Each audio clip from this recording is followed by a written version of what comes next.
You may have thought this was never going to happen, but can you see it? Can you see it? Yeah, I didn't think it was going to happen either. Jude, full-time contract, £4,500 a week. That's it. That's the intro today. Run the intro.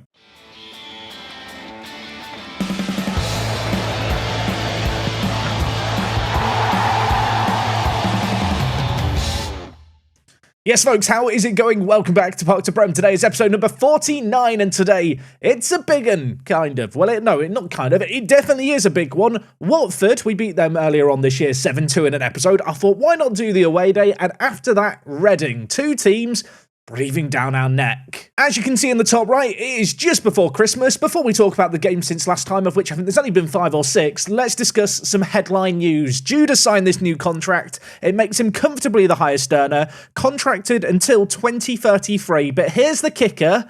Contract extension after promotion, 3 years. Yeah, he could be here till 2036. We are locking him down for the long haul. Do I need him for that long? Probably not, to be honest, but nevertheless, always good to have your best players tied down on long-term deals. He can now train full-time. You'll notice as well, his value has rocketed up. Now, I know some people are going to ask, Jack, you've given Jude a new contract. Why not give Ngoma a new contract? Justice for Ngoma. Yeah, it's a fair comment. His contract's up in 5 years, I will point out, and his value is very high. Of course, he is unhappy because he wants a new contract. If I go to this screen here, you can see he has wage demands between £8,750 a week and £10,500 a week. He is expecting to be earning a quarter of our current total wage bill. And for as good as I think Murphy and Ngoma is, I hate to say it, Guerrero is just clear. Jamie is just a better player. Here is their head-to-head comparison. The Spanish trequartista monster beast dude. He's very good at football compared to Ngoma. Just as a reminder, Jamie is on £650 for the next 4 years. So Ngoma definitely can't have a new deal. Anyway, the January transfer window does open rather soon, and I've already started to dip my toes into the market. 2 WONDERKIDS that will join us in the summer.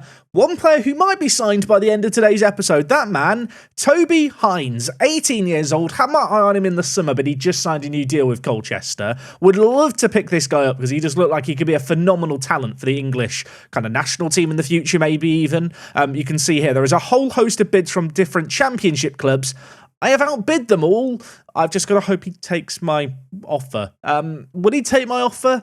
We'll wait and find out. So that is one deal that might be happening. I wouldn't be surprised if he turns us down. 2 deals that are happening, though, are 2 for the future. Generation Foot. It turned out their key man, NDIA, popped up on my transfer kind of player search as a player who'd be interested in a move. I already had him scouted and he shot to the top of the list. On top of that, he was eligible for a work permit. 17 years old, left wing back, I think, in the making. He looks absolutely phenomenal. The only kicker, really, he doesn't join us till the summer. But when he does join us, he will have a work permit. He was signed for £150,000, and he is not the only Senegalese youngster we have picked up, because we've also picked up Souleymane Kamara, this guy. He might be better. Dare I say, at least my scouting ceiling is better. Another super consistent player, crazy work rate, great stamina. What a box-to-box midfielder this guy could be. His physicals are really well-rounded, his mentals are good, technically maybe some question marks. He's 17. He will join us upon his 18th birthday. The kicker, he doesn't have a work permit. I'm hoping Kamara might get one when he eventually joins us. And Kamara, by the way, even cheaper. £70,000 for this guy. I don't want to get too carried away. These could be 2 players in the team to the end of the save game. Okay, I might have got carried away there. I suppose I should explain the logic behind this Toby Hines signing. Firstly, he can play out on the right-hand side, where, of course, as we discussed last episode, we don't really have a backup. Would I want to play him as a trequartista?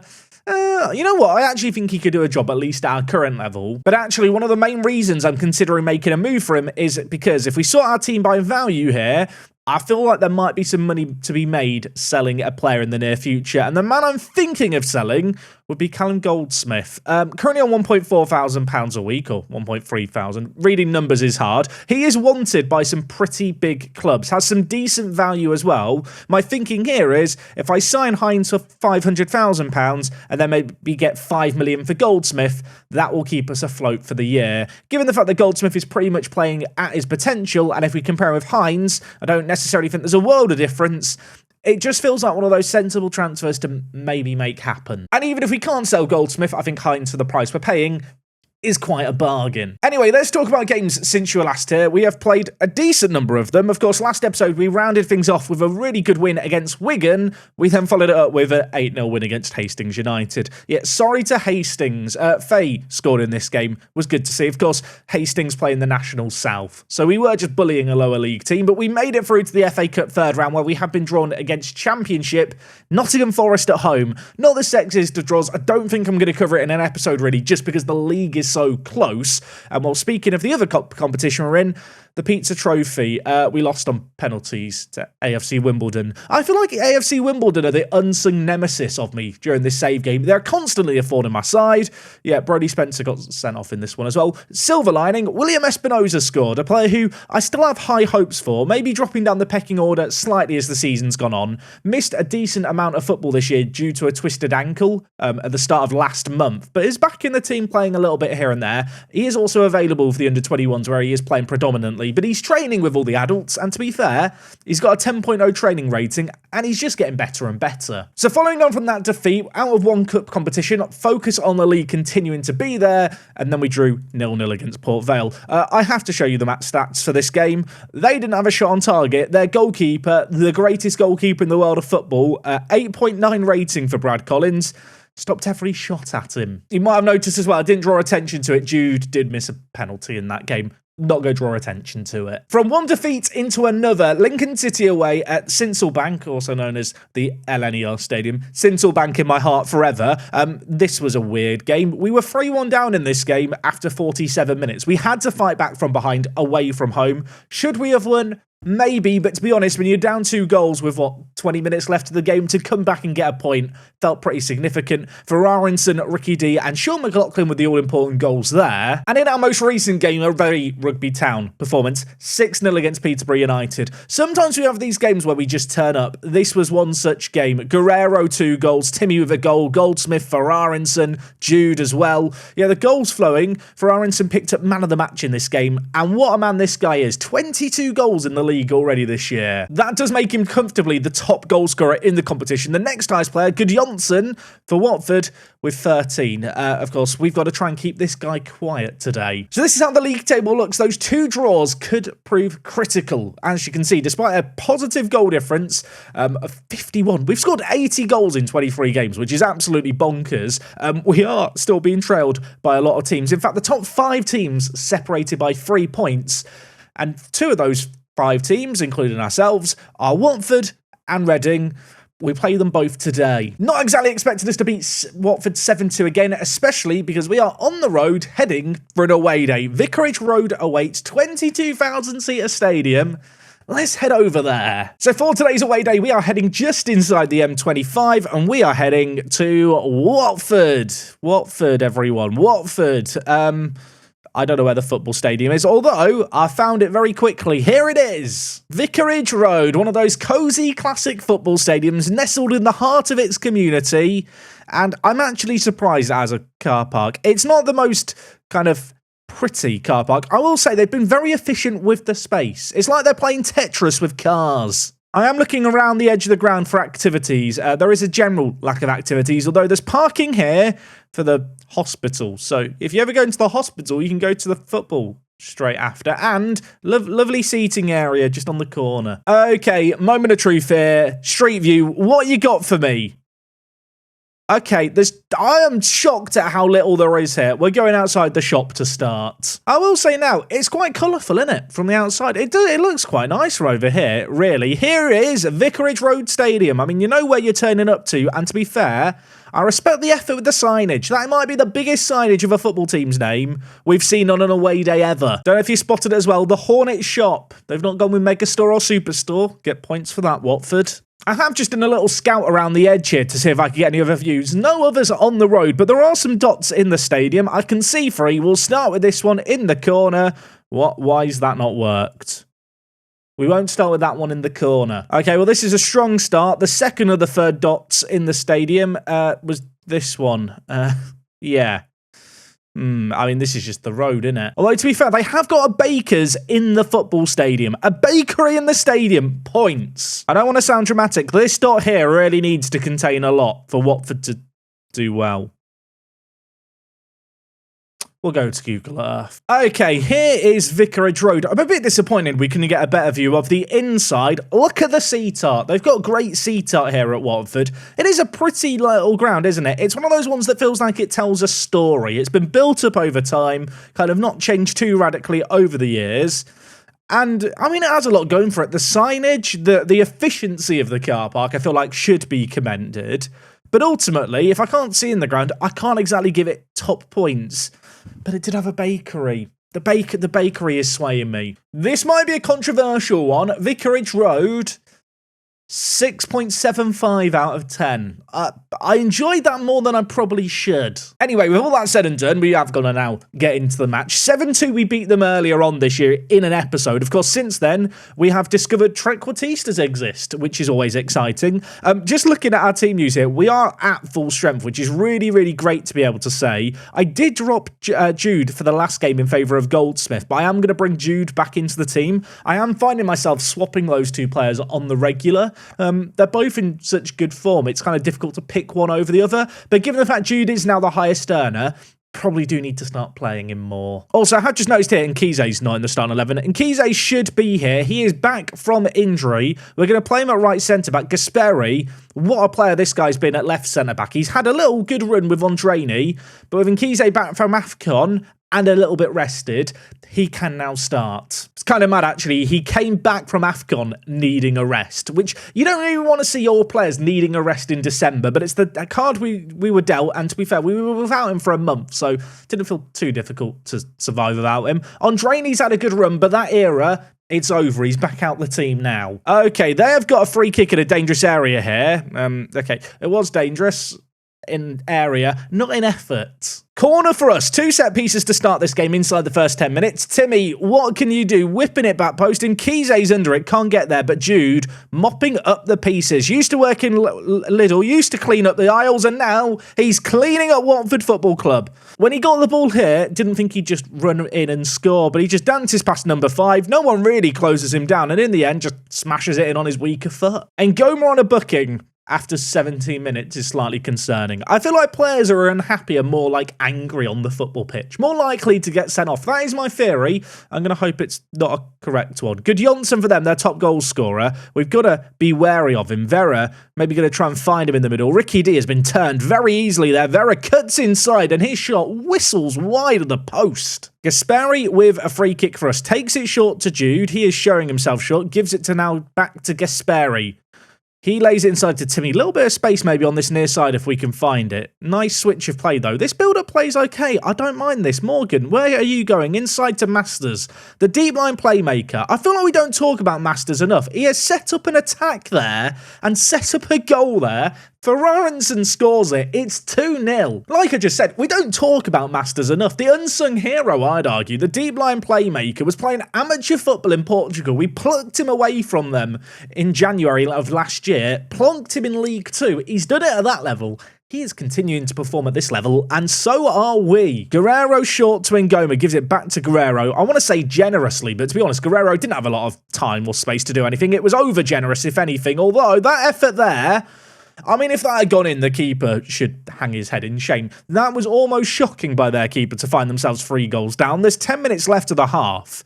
A third goal here. I don't want to say it prematurely. It could be the misery compiler. Corner again. Timmy is going to whip it towards the back post. And Nkize's under it. Ferrarinson was under it as well. Soonsup Bell. We've been here before. This time he doesn't shoot. He lays it to Ngoma, whose shot rattles the crossbar. 40 minutes played here. We've only actually had 3 shots on target for 7 shots total. It's not been one of our emphatic goal-scoring performances just yet. And, well, maybe I'm counting my chickens before they hatch. I was there with my notes for a 2-0 team talk, and now it's 2-1. Ben Knight, former Man City youngster, scores. I mean, on the flip side here, at least I can get shouty at half-time without fear the players are going to be crying about it. That is an annoyingly good finish. Felt like we were in control of that half throughout. We started off hot, got 2 goals ahead, didn't really elaborate on that or go for the jugular, so that goal before halftime for them is disappointing. I've got a shouty. Jude is Uncertain and unhappy, of course he is. You're doing well, keep it up, Jude. Now he's motivated. Crisis averted. I don't want to throw anyone under the bus. Ricky D, uncharacteristically bad game today. He is on a 6.6 rating at right back. Maybe, though, it's not going to matter. Maybe we don't need Ricky D to perform to do well. And Goma, on a booking early on, I mentioned it before, his shot there deflected onto the post and goes out for a corner. That was a weird sequence of events. We have looked a little bit threatening from corners. We're going to have another one to add to the counter here. It's whipped back post. The header's won by Gasperi. And we've hit the post again. Ricky D. Guerrero shoots over. We are having chance after chance after chance. Hope we're not going to regret squandering some of these. He says, as Watford potentially come on the attack. Although, Timmy, what a tackle that is. Our players springing in to get in behind. Ferrarinson in the wide area. Plenty of players in the middle. Timmy, Guerrero, lovely build-up play here. Is their end product? And Goma's shot saved. And their keeper, he might have already conceded too. He is having a very good game. Okay, I'm going to make some changes here. I'm going to take off Masters. I know, I spent the first half of this episode bigging him up, and now I'm taking him off. He's going to come off. Nesbitt, I am going to bring on for Ricky D, who's on a booking. Ricky D's not had a good day at the office. Nesbitt has had a good month at training, so I feel like he deserves to come into the team. The Northern Irish youngster continuing to develop. Elsewhere, Ngoma is having a good game, but he is just on a booking, which scares me. I'm going to bring in Faye for him. And you know what, Ferrarinson, I know you've scored, you can have a rest. Goldsmith on as well. We did only play 3 days ago, and I think that showed in the fitness levels of some of our players. I want to keep things fresh in the final third. I feel like our finishing has let us down in this game, so just bringing on some fresh legs, maybe in the final third, reinvigorating that part of the pitch will just enable us to get that second goal. That is certainly kind of what I'm hoping for. And of course, when I say second goal, I mean the second goal ahead. I feel like everyone knew what I meant, but I know someone will say, Jack, you've scored two. Yeah, I'm aware. I'm aware that we are on for a third. You knew what I meant. Anyway, they're on the attack here. Good Johnson, please don't score. Please don't do something stupid. Mkize gives away a penalty. I'm in physical pain. Good Johnson for them. He's doing his shin pads or something. He steps up. He's the second top goal scorer in the league. He's got nothing on Ferrarinson. Keeley, can you turn hero? He actually can. I mean, we still got the corner to deal with, so let's not count our chickens before they hatch. But that is a massive save by Keeley, and he plucks that cross out the air with confidence. I need him to do that again, though. There's another corner minutes later. There's still 25 minutes left in this game, by the way. It's floated in. We head it away. Only as far as Knight, though. He's already scored one. He drifts inside, skips past everyone, gives it to Vera. And our celebrations are short-lived. I mean, look, we know that Watford are a very, very good team, don't we? I mean, they are a phenomenal team. They're up there in the league for a reason. This is looking like it could be points dropped, which does scare me slightly. Weirdly, I don't really want to change anything too radically. I know we've just conceded two, but when I look at their XG of 1.77, remembering that the penalty is a 0.7, I think, XG, or 0.79 XG, it's quite high as a contribution. They've not done a lot in this game, and I am going to keep faith in our players to just make magic happen. Am I deluded? No, I am not. Sam Fay, what a response. 1 minute later, I've kept the faith. Rewarded immediately. Cometh the man, cometh the moment. The 16-year-old served the ball on a plate by Guerrero, who drew in a whole host of players. Faye sent the goalkeeper the wrong way, gave him the eyes. We're back ahead. If the players want to go on to score, 4 more so we win 7-2 again, that would be nice, he says, as Watford narrowly shoot over. 10 minutes left in this game. This is a nervy one. The ball launched forward. And, well, we've got more to deal with here. Just a little bit behind the curtain today. I'm recording this video Friday morning as you watch it. I have a sneaking suspicion, based on how long this video's kind of going on for, it's been quite an action-packed game, and the fact I've got to get the video up for midday, as Faye nearly scores a wonder goal, breaking the fourth wall here. I have a sneaking suspicion today's episode won't be available in 4K just because YouTube takes a while to process it. I've basically got 4 hours from hitting start record to get it edited up on YouTube and recorded. So far, this episode's been recording, just behind the curtain here, 32 minutes. Probably for you, it's significantly less than that, but that's how recording and editing works with video. Yeah, I am sat watching highlight after highlight here thinking, I can't afford to have another game like this against Reading. Nkize gets it away. But yeah, if you're wondering, Jack, why is there no 4K today? The players ruined it by playing well. I'm sorry. Still a 1-goal game here. That ball there to Morgan, lackluster. Watford now looking to maybe make something happen on the break. McKirk to Vera. Already has 1 goal. Lays it back to McKirk. Lovely build-up play. Good Johnson. He squandered the penalty. Will have a chance here. Squanders that one as well. Keeley, by the way, is on a 7.4. That is definitely boosted by the saved penalty. But at the moment, that could prove crucial in this game, in terms of just ensuring we get the 3 points, he says, with 2 minutes left. I wouldn't mind a goal just to, calm things down slightly. Nkeze at the back. Options to his right. Guerrero's one. Ricky D on the overlap as well. Guerrero decides, though, to go back to Mbamba, who lays it to Jude. He is tackled and is back with their goalkeeper. Trying to play out from the back here, Watford. And then, well, suddenly they go long. I was going to say maybe catch us out, but actually we've sprung onto a loose ball here. Jude is through, 1-on-1, should score, does score, the flag's raised. It's still a 1-goal game. Don't celebrate it. Can this game just end, please? We don't even know how much added time there is. I'm just staring up nervously in the top corner thinking, how much more are you going to make me suffer, Football Manager? 5 minutes! 5! Okay, let's keep our heads. Everyone remain calm. Keeley launching it forward. I mean, if we get the goal here, I'll relax, but I don't know. It could be one of those games. Ball's played forward. Morgan wins it well. Faye now. Goal scorer lays it back wide to Morgan. Let's get another goal here. Nesbitt a right back. Drifting inside. Where are you going, Nesbitt? You know what? I'll never question what he's doing ever again. That was almost sensational. There's 2 minutes left and there's another highlight. Football Manager, why are you doing this to me? Why? This is meant to be a nice, relaxing game. This will be a massive 3 points if we can hold on for it. We've had chance after chance after chance. We've not really taken enough of them, but we might have another one here. Jude battling away. The ball bounces to Goldsmith, who scores. They should call him Goldsmith. How have I not made that joke before? He's created something there. Okay, breathe a sigh of relief. We've not made it easy, but with that goal there, which was, let's be honest, very, very fortunate, the way it bounced to Goldsmith, we're going to get all 3 points. Definitely didn't make that as easy as it could have been. Oh, my word. I mean, there's still another corner for them here. There's 40 seconds over added time played. It's gone in. It's 4-3. It's 4-3. Ironically, Keeley's now scored an own goal there. Bigged him up for his rating and saving a penalty. I bet Football Manager gods are just about to take off his rating there. The ball has hit the crossbar, hit him on the back and got in. Imagine if that goal had been to equalise.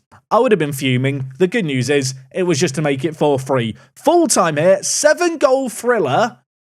But somehow, someway, we have got the result. Thank the Lord. With that result there, we are still top of the table, but our upcoming opposition in Reading trail us by just 1 point. Looks like elsewhere teams did slip up, including Queen's Park Rangers, who we do need to be wary of because of their game in hand.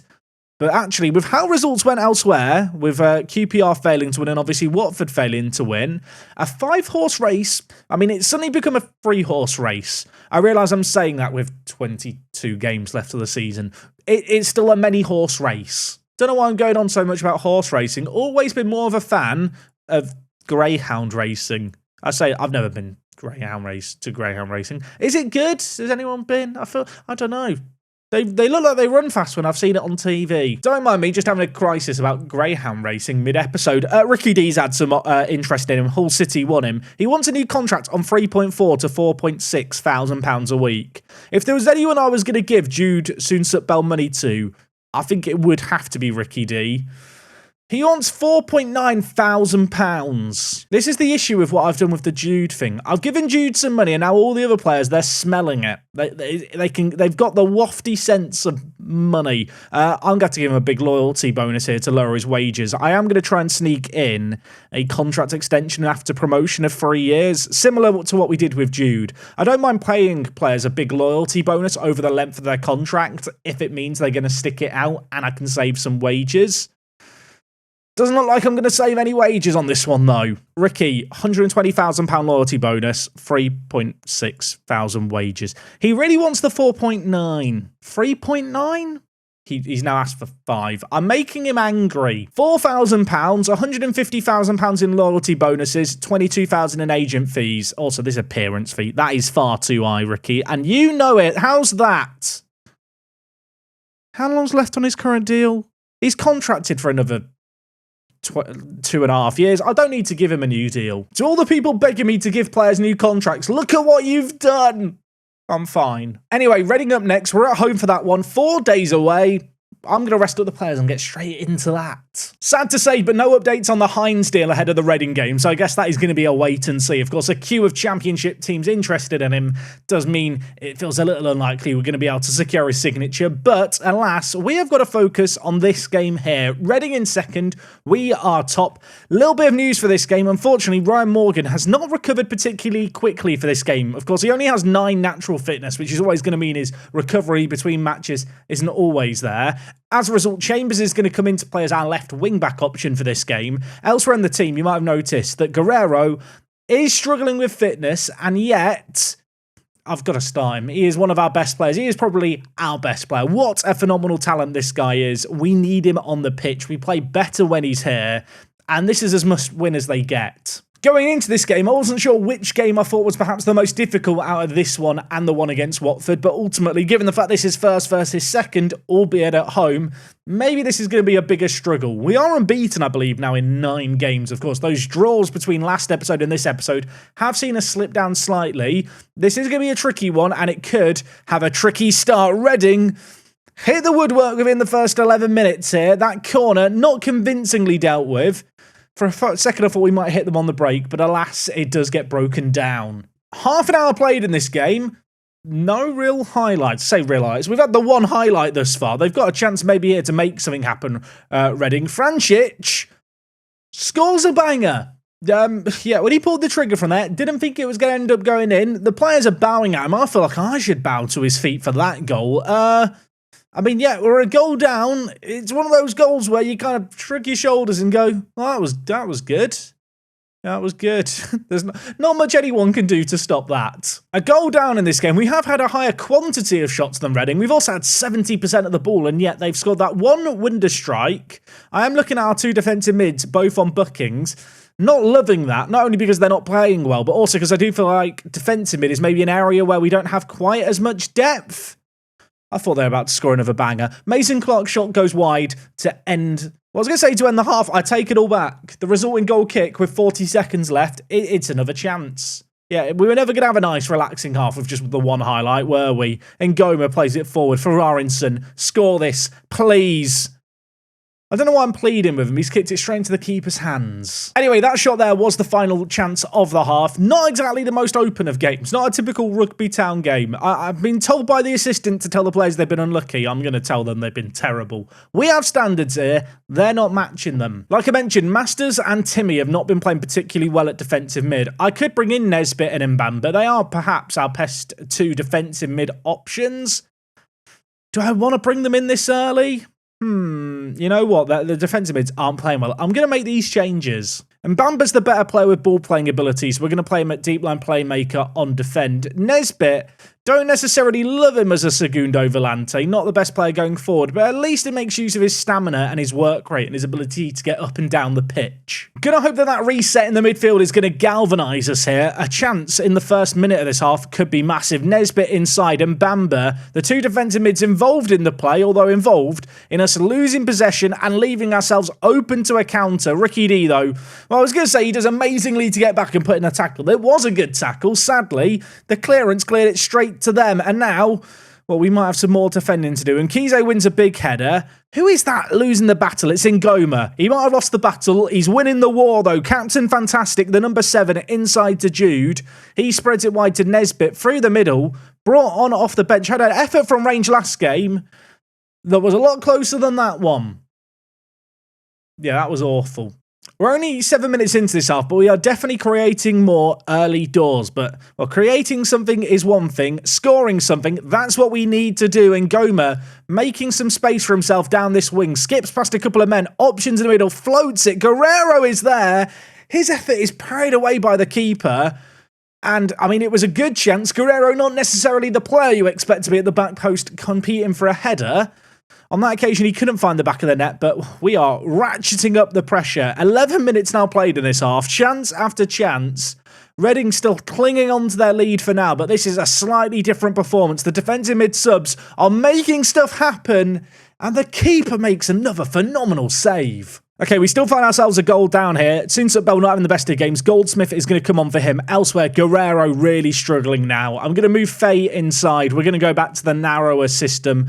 Does mean I need to change up some of these player instructions. Okay, double change made in the final third. Faye and Goldsmith on. Two players who have proven themselves to be game changers. We need them to change this game here. We've had a whole host of set pieces in this game, but not created enough. Ferrarinson, by the way, is over corners as our third choice. And, well, Chambers has scored that. Faye's assisted it. It's offside. I feel like Faye's shot was going in there and Chambers has stolen that. Is that a controversial take? And now Nesbitt's injured. Oh, my word. It goes from bad to worse. Okay, Mkize is going to have to play at defensive mid, and then Andreni comes in. Mkize will play as the deep line playmaker, and Bamba, Segundo Volante, you go. Didn't even really have a chance there to react to the whole offside goal. The effort from Faye was a weird one. The corner, obviously, to the edge of the box. The shot, I think it was a shot, went goalwards. We couldn't make anything happen. And while there's 4 minutes left, we're still a goal down. It's very rare that we get shut out in games. But Reading, to be fair to them, they've hung on. We've huffed and we've puffed. We've not been able to blow the Reading house of bricks down. And they've got another. Morgan Rogers scores. It's 2-0 Reading. Unbeaten in 9, I think I said earlier. They've reset that counter. Yeah, they are going to win this game, I imagine, from here. We've had chances. We've not taken them. Rogers in behind. Finds himself one-on-one. Picks out the bottom corner perfectly. There are 8 minutes of added time here, but I fear they are just going to come and go. Statistically dominant, but possession doesn't win you games. 16 corners doesn't win you games. 16 corners, we didn't score any of them. Their goalkeeper got man of the match at an 8.4 rating. One of those games. With that result there, Reading leapfrog us to go top of the table. Elsewhere, Bolton could only draw against Watford in a top of the table clash. Just notice here, AFC Wimbledon are sneaking up the table, aren't they? Of course, they were promoted with us last year. They are also competing right at the top of League One immediately, only behind us by 5 points, although they have got games in hand. Suppose we should acknowledge, if UPR win their game in hand, they will be even on points with us. Nesbitt's going to be out for 4 to 5 weeks. Talked about the lack of depth in the defensive mid area. That's a bit more of that depth gone. Not exactly how I wanted to spend my Christmas losing to Reading, but I'll tell you what it does mean. It means that the top of the table clash here of League One is looking extra spicy. 21 games left of the year. There is, 6 teams separated by 7 points. We are in a battle, I think, for the first time I can remember at the top, and I'm kind of enjoying it. 2 pretty interesting games today. A goal bonanza against Watford. The first time I think we've been denied scoring in forever, it feels like, against Reading as well. They put in a great defensive performance. Next time out, I'm not sure when we're going to be back, but with the transfer window open, who knows? There might be some wheeling and dealing going on. As for me, I get to kind of dwell on the fact we just lost to Reading. We'll be back Monday to hopefully set the record straight. Maybe sign some players as well. I hope to see you guys for it.